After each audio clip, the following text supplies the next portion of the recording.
গত কিছুদিন আগেও দেখলাম এই বাংলাদেশের মধ্যে সবচাইতে সুন্দর পুরুষ মিলে কারা দেখলাম, সুন্দর পুরুষ মিলে কারা, হ্যাঁ একেবারে কি কি কি হ্যাঁ বলে সুন্দর পুরুষ এমাদা ব্রুক ফ্লাগ করছে, মহিলার মতন বাচন ভঙ্গি, ট্রান্সজেন্ডারের মতন চলাফেরা।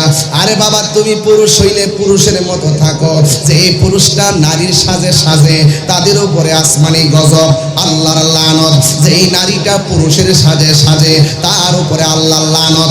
এখন হয়তো অনেক সুশীল ব্যক্তিরা আমারে বলবে আমি নাকি সৃষ্টি নিয়ে কোনো ঘৃণা করি, আমি নাকি মানুষকে নিয়ে তিরস্কার করি। না না না, একবার তাকায় দেখেন, যারে সুন্দর বানাইছে, বাংলাদেশের সেরা সুন্দর বানাইছে, এই যে একটা প্রদর্শন করলো, এটা মুসলমানদের দেশে শোভা পায় না। এই কথা কোন ঠিক কিনা বলে? কি যে একটা গজব পড়ছে আমি জানি না, এমন একটা গজব পড়ছে আর কি মানুষ পাইছে না। যদি আমি দেখতাম একটা হাফেজে কোরআনকে সেরা মনে করে উপস্থাপন করতো, মনটারে বুঝ দিতাম। কথা কোন ঠিক কিনা বলে?